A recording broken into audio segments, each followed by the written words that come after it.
آپ یقین کریں گے کہ دنیا میں ایک ایسی قوم بھی گزری ہے جو خود کو ناقابل شکست سمجھتی تھی، جن کے محلات آسمان کو چھوتے تھے، جن کے جسم پہاڑوں کی مانند مضبوط تھے، اور جنہیں یقین تھا کہ دنیا کی کوئی طاقت انہیں ختم نہیں کر سکتی۔ لیکن پھر اللہ تبارک و تعالیٰ کا ایک حکم آیا، اور صرف ایک ہوا، جی ہاں صرف ایک ہوا چند ہی دنوں میں پوری قوم کو تاریخ کا حصہ بنا گئی۔ آخر وہ کون لوگ تھے اور ان کا جرم کیا تھا، اور وہ خوفناک عذاب کیسا تھا جس کا ذکر آج بھی قرآن مجید میں موجود ہے؟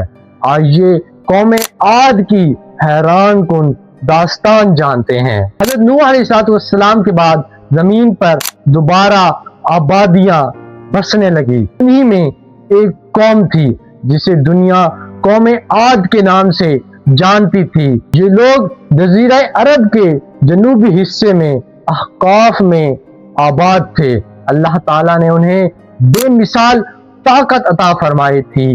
ان کے جسم مضبوط، قد لمبے اور دولت بے شمار تھی۔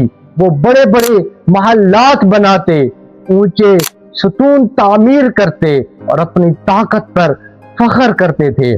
قرآن مجید فرماتا ہے، اور عاد ارم والوں کو جن کے بلند ستون تھے، جن جیسا کوئی شہر دنیا میں پیدا نہیں کیا گیا۔ یہ ایسی تہذیب تھی جس کی مثال اس زمانے میں کوئی نہیں تھی۔ لیکن یہاں سوال پیدا ہوتا ہے، جب انسان کے پاس طاقت آتی ہے تو اس کے سامنے دو راستے ہوتے ہیں، یا وہ اللہ کا شکر ادا کرے یا اپنی طاقت پر غرور کرے۔ قوم عاد نے بدقسمتی سے دوسرا راستہ اختیار کیا۔ انہوں نے بتوں کی عبادت شروع کر دی، کمزوروں پر ظلم کیا اور اللہ تبارک و تعالیٰ کو بھلا بیٹھے۔ وہ کہا کرتے تھے، ہم سے زیادہ طاقتور کون ہے؟ انہیں لگتا تھا کہ ان کے محلات، ان کی فوج اور ان کی طاقت انہیں ہمیشہ بچا لے گی، لیکن وہ ایک حقیقت بھول گئے تھے کہ طاقت ہمیشہ اللہ تبارک و تعالیٰ کی ہوتی ہے۔ اللہ تبارک و تعالیٰ نے ان کی ہدایت کے لیے انہی میں سے ایک عظیم نبی مبعوث فرمائے، حضرت ہود علیہ السلام۔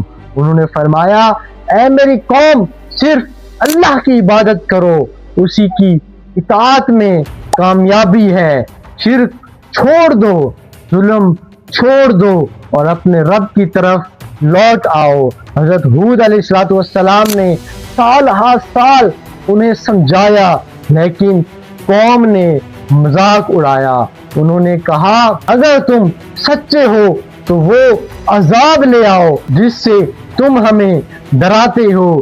یہ وہ لمحہ تھا جب قوم عاد نے اپنے انجام پر خود مہر لگا تھی۔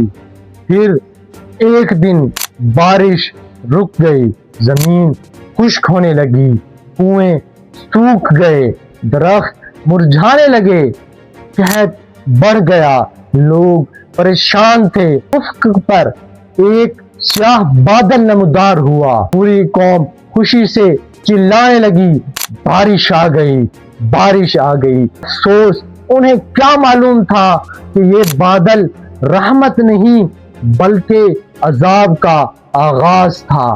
لیکن وہ بادل بارش لے کر نہیں آیا، بلکہ ایسی ہولناک آندھی لے کر آیا جس نے 7 راتیں اور 8 دن مسلسل چلتا رہا، دنیا کی سب سے طاقتور قوم کو مٹا دیا۔ یہ تھی قوم عاد کی سرکشیاں اور ان پر جو عذاب نازل آیا۔ اللہ تبارک و تعالیٰ کی سے دعا ہے کہ ہمیں بھی نیک کام کرنے کی توفیق عطا فرمائے اور تکبر سے بچنے کی توفیق عطا فرمائے۔ انشاءاللہ ملیں گے نیکسٹ ویڈیو میں، تب تک کے لیے اللہ حافظ۔ السلام علیکم ورحمۃ اللہ وبرکاتہ۔